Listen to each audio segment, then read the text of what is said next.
കൂട്ടുകാർക്ക് നല്ലൊരു രാത്രി ആശംസിച്ചാണ് മാമ്പഴത്തിന്റെ പുതിയ വീഡിയോയിലേക്ക് സ്വാഗതം. ആദ്യമായിട്ട് കാണുന്നവരാണെങ്കിൽ ചാനൽ ഇഷ്ടപ്പെട്ട ഒന്ന് സബ്സ്ക്രൈബ് ചെയ്യാൻ മറക്കരുത്.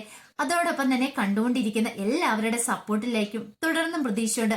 നമുക്ക് നേരെ ഗൗതമിന്റെ അളകനന്ദയുടെ ഒക്കെ നാളത്തെ ഒരു അടിപൊളി പ്രമോ വിശേഷത്തിലേക്ക് അങ്ങോട്ട് പോയാലോ. നാളത്തെ പ്രമോ വിശേഷത്തിൽ കാണിച്ചിരിക്കുന്ന ഗാഥയെ എങ്ങനെ ഇന്ത്യ വരത്തിൽ നിന്ന് അടിച്ചിറക്കണം, അതിനു വേണ്ടിയിട്ടുള്ള തന്ത്രങ്ങൾ മെനയുമാണ് മോഹിനിയും പിങ്കിയും പവിത്രയൊക്കെ ചേർന്നിട്ട്. അതോടൊപ്പം തന്നെ നന്ദയെ ഓഫീസിലേക്ക് വിളിപ്പിച്ചിട്ടുണ്ടായിരുന്നു ഗൗതം. അങ്ങനെ ഓഫീസിലേക്ക് ചെന്ന നന്ദ അവിടെ കാണുന്ന കാഴ്ച കണ്ട് അമ്പരന്ന് പോവാണ്. ആ വിശേഷങ്ങളൊക്കെയാണ് നാളെ കാണാൻ പോകുന്നത്. ഇന്ന് തന്നെ നമ്മൾ അവസാനം കണ്ടത് ജോലി ചെയ്തുകൊണ്ടിരുന്ന സമയത്ത് ഗാഥയെ വീഴിക്കാണ്ട് കൊണ്ട് എണ്ണയൊക്കെ ഒഴിച്ചു വെക്കുന്നുണ്ടായിരുന്നു. അങ്ങനെ ഗാഥ ആ എണ്ണയെ തെറ്റടിച്ച് താഴെ കിടക്കുകയാണ്. കാലൊക്കെ മുറിഞ്ഞിരിക്കുന്ന ഗാഥയെ കൊണ്ട് വീണ്ടും പണി എടുപ്പിക്കാനായിട്ട് മോഹിനിയും പവിത്രയും വരുവാണ്. പക്ഷെ പിങ്കി സപ്പോർട്ടുമായിട്ട് വന്നു. അവളുടെ കാല് മേലാത്തല്ലേ, അതുകൊണ്ട് ഇനിയിപ്പൊ നീ വേറെ ജോലികളൊന്നും ചെയ്യണ്ടെന്ന് പറയണം. പക്ഷേ പിങ്കി ഇങ്ങനെ പറഞ്ഞു കഴിഞ്ഞപ്പോ മോഹിനിക്കും പവിത്രയ്ക്കും ഒരു ബുദ്ധിമുട്ട്. ഇതെന്താ ഇങ്ങനെ പറയണേ, ഇവിടെ പണിയെടുത്താലേ ഇവിടെ ഈ വീട്ടിൽ നിന്ന് ഓടി പോകത്തുള്ളൂ. പക്ഷെ പെട്ടെന്ന് എന്താ പിങ്കിക്ക് ഒരു മനമാറ്റം എന്ന് ഓർക്കുന്നുണ്ട് മനസ്സിൽ. പിന്നീട് പിങ്കി കണ്ണടച്ച് കാണിക്കുകയാണ്. അപ്പൊ തന്നെ പവിത്രയ്ക്ക് മനസ്സിലായി എന്തോ ഒരു കാര്യമുണ്ട്. പിങ്കി ചേച്ചി എന്തോ ഒരു മനസ്സിൽ വേറെന്തോ കാര്യം കണ്ടിട്ടുണ്ട്.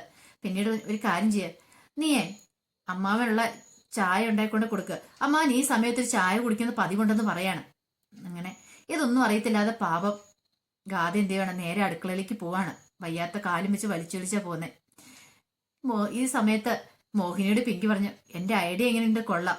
അമ്മാവന് പതുക്കെ ചായയൊക്കെ ആയിട്ട് ചെല്ലും. ഈ സമയത്ത് നമുക്ക് ലക്ഷ്മി അമ്മാനെ പതുക്കെ തിരിപ്പിച്ചു വിടണം.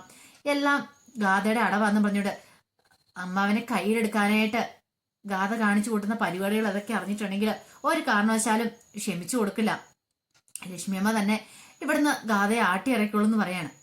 ഇത് മാത്രമല്ല, നന്ദ വന്നേയും ഉറപ്പായിട്ടും നന്ദയോട് പറയും അവൾ ഈ വീട്ടിൽ നിന്ന് പറഞ്ഞു വിടണമെന്ന്. അങ്ങനെ പറഞ്ഞു വിടണമെന്ന് പറഞ്ഞാൽ നന്ദ പെട്ടെന്ന് പറഞ്ഞു വിടാനും പോകുന്നില്ല. പിന്നെ അവര് തമ്മിലൊരു ഫൈറ്റ് നടക്കും.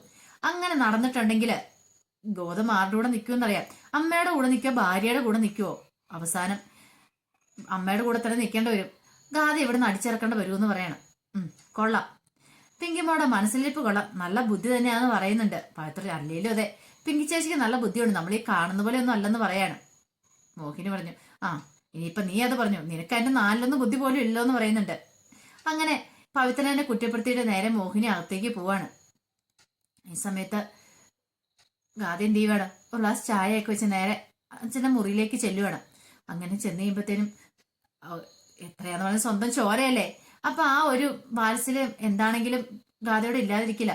അങ്ങനെ ചെന്ന് കഴിയുമ്പോഴത്തേനും, നീ എന്തിനാ ഈ വയ്യാത്ത കാര്യം വെച്ച് ചായ ആയിട്ട് വന്നേ, ഇപ്പോഴിങ്ങോട്ട് ചായ കൊണ്ട് വരും, നിന്നോട് ആരാ പറഞ്ഞെന്ന് ചോദിക്കണം.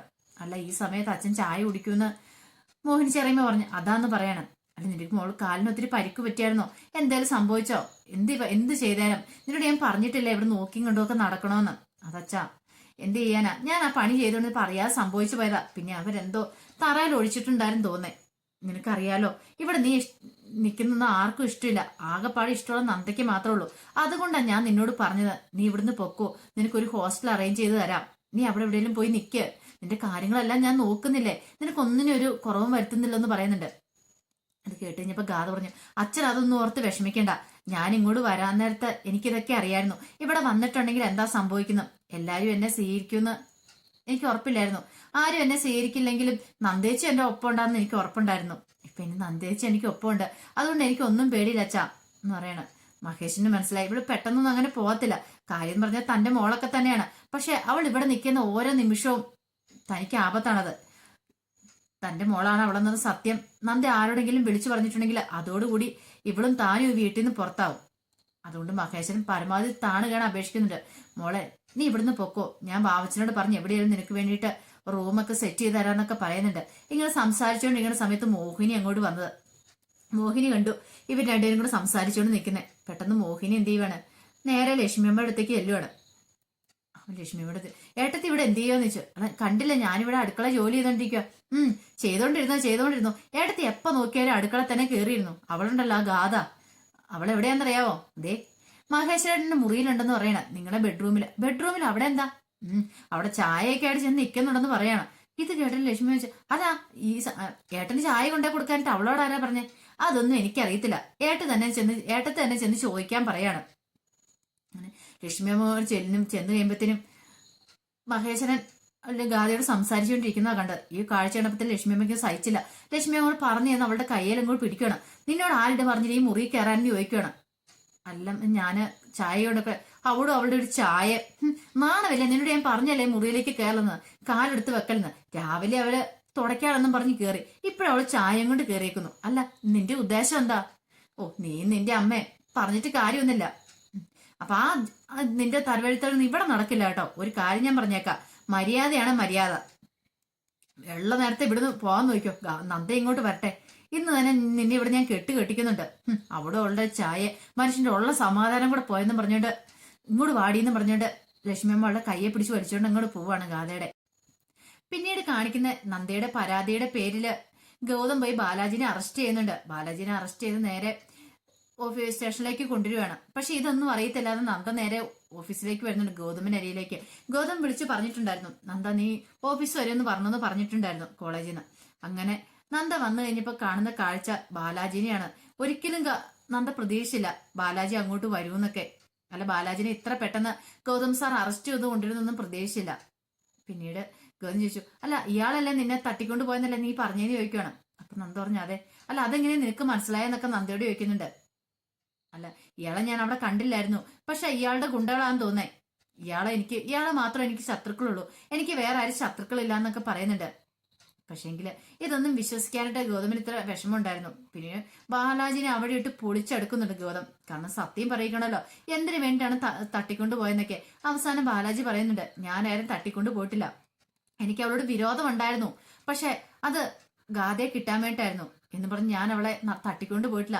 നിങ്ങളുടെ ഭാര്യ ഞാൻ തട്ടിക്കൊണ്ട് പോയിട്ടില്ല, ഞാനല്ല ഇത് ചെയ്തേന്ന് അവസാനം ഗൗതമിനോട് ബാലാജി തുറന്നു പറയാണ്. പക്ഷെ ഇത് കേട്ട് കഴിഞ്ഞപ്പോ തന്നെ നന്ദ ഞെട്ടി. തന്നെ ഇയാളല്ലാതെ വേറെ ആരാണ് തട്ടിക്കൊണ്ട് പോയത്? ഒരുപക്ഷെ ഇനിയിപ്പോ തനിക്ക് വേറെ ആരും ശത്രുക്കളൊന്നും ഇല്ല, പക്ഷെ ഇതിന്റെ പിന്നിൽ ആരോ ഉണ്ടെന്നുള്ള കാര്യം നന്ദയ്ക്ക് മനസ്സിലായി. അതോടൊപ്പം തന്നെ ഗൗതമിനും. ബാലാജി അല്ലെങ്കിൽ പിന്നെ ആരാണ് നന്ദയ്ക്കിന് ശത്രുക്കളോ? ഇനി വിക്രത്തിന്റെ ആൾക്കാർ വല്ലതാണോ? ഇനി നന്ദയെ അന്വേഷിച്ച് എങ്ങാനും വന്നാണെന്നൊക്കെ ഒരു ചിന്തകളൊക്കെ ഉണ്ടാകുന്നുണ്ട്. പിന്നീട് ഗൗതം അത് കണ്ടുപിടിക്കാൻ തന്നെ തീരുമാനിച്ചു. നന്ദയുടെ ഉള്ളിൽ പക്ഷെ തീയായിരുന്നു. എങ്ങാനും സത്യങ്ങളൊക്കെ അറിഞ്ഞിട്ടുണ്ടെങ്കിൽ ഇനിയിപ്പൊ ചെമ്പമ്മേടി ചെന്ന് അന്വേഷിക്കാനായിട്ട് ഗൗതം സാർ പോവും. അങ്ങനെ അന്വേഷിച്ചിട്ടുണ്ടെങ്കിൽ സുജാത ആന്റീനെ കുറിച്ചും ഗാഥയെ കുറിച്ചുള്ള വിവരങ്ങളൊക്കെ നാട്ടുകാരെ പറഞ്ഞിട്ടാണെങ്കിലും അറിയും. അങ്ങനെ അറിഞ്ഞിട്ടുണ്ടെങ്കിൽ ഇന്ത്യവരത്തിൽ ഒരു പൊട്ടിത്തെറി ആയിരിക്കും ഉണ്ടാകാൻ പോകുന്നത്. അത് ഒരു കാരണവശാലും നടക്കരുത്. അതിനു മുമ്പ് തന്നെ ഗൗതം സാറിനെ ഇതിൽ നിന്ന് പിന്തിരിപ്പിക്കണം, ഈ കേസ് തന്നെ ഇല്ലാതാക്കണം എന്നൊരു ചിന്ത നന്ദയുടെ ഉള്ളിലുണ്ടാവുന്നുണ്ട്. നന്ദ അങ്ങനെ വീട്ടിലേക്ക് വരുവാണ്. നന്ദ വീട്ടിലേക്ക് വന്നു കഴിയുമ്പോൾ നന്ദ അസ്വസ്ഥപ്പെട്ട് തന്നെയാ വരുന്നത്. അങ്ങനെ വന്നു കഴിയുമ്പോഴത്തേനും ഗാഥയെ കാണുന്നുണ്ട്. ഗാഥയെ കണ്ടു കഴിയുമ്പോഴത്തേനും ഗാഥയുടെ കണ്ണ് രണ്ടും നിറഞ്ഞു വരുവാണ്. നന്ദയെ കണ്ടപ്പോൾ ഓടി വന്ന് നന്ദേനെ കെട്ടിപ്പിടിക്കുന്നുണ്ട്. എന്ത് പറ്റി മോളേന്ന് ചോദിച്ചു ഗാഥയെ ചേർത്ത് പിടിക്കുന്നുണ്ട്. പക്ഷെ ലക്ഷ്മിയമ്മ പറഞ്ഞ കുത്തുവാക്കുകളും എല്ലാം കേട്ടിട്ട് അത്രമാത്രം വിഷമിച്ചിരിക്കുകയായിരുന്നു ഗാഥ. ആ സമയത്താണ് നന്ദയുടെ വരവും കൂടെ. പിന്നീട് ഒന്നുമില്ല ചേച്ചി എന്ന് പറയുന്നുണ്ട്.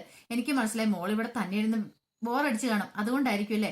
സാരമില്ല, കുറച്ച് നാളും കൂടെ മതി, അത് കഴിയുമ്പോൾ മോളുടെ കാര്യങ്ങളെല്ലാം ശരിയാവും. അതിന് വേണ്ടിയിട്ടല്ലേ ഈ ചേച്ചി കിടന്ന് കഷ്ടപ്പെട്ടിരിക്കുന്നൊക്കെ പറഞ്ഞുകൊണ്ട് ഗാഥയെ സമാധാനിപ്പിക്കുകയാണ് നന്ദ ചെയ്തത്. പക്ഷെ നന്ദയ്ക്ക് അറിയില്ലല്ലോ ഗാഥ അവിടെ എത്രമാത്രം പീഡനമാണ് നന്ദ പോയതിനു ശേഷം അനുഭവിച്ചുകൊണ്ടിരിക്കുന്നത്. മോഹിനിയുടെയും പിങ്കിയുടെയും അല്ല. അത് അറിഞ്ഞു കഴിഞ്ഞിട്ടുണ്ടെങ്കിൽ ഗാഥേനെ അത്രമാത്രം ഗാഥയുടെ ക്രൂരത കാണിച്ചെന്ന് അറിഞ്ഞിട്ടുണ്ടെങ്കിൽ നന്ദയെ അവരെ വെറുതെ വിടാൻ പോകുന്നില്ല. ഇനിയിപ്പൊ കാണാൻ പോകുന്ന പിങ്കിനെ മോഹിനി എല്ലാം പൊളിച്ചെടുക്കാൻ പോവാണ്. കാരണം അത്രമാത്രം വൃത്തികേട് കാണിച്ച മോഹിനിയോടൊന്നും പൊറുക്കത്തില്ല നന്ദ. അപ്പൊ അതിന്റെ വിശേഷമൊക്കെ നമുക്ക് എല്ലാവർക്കും കാത്തിരിക്കാട്ടോ.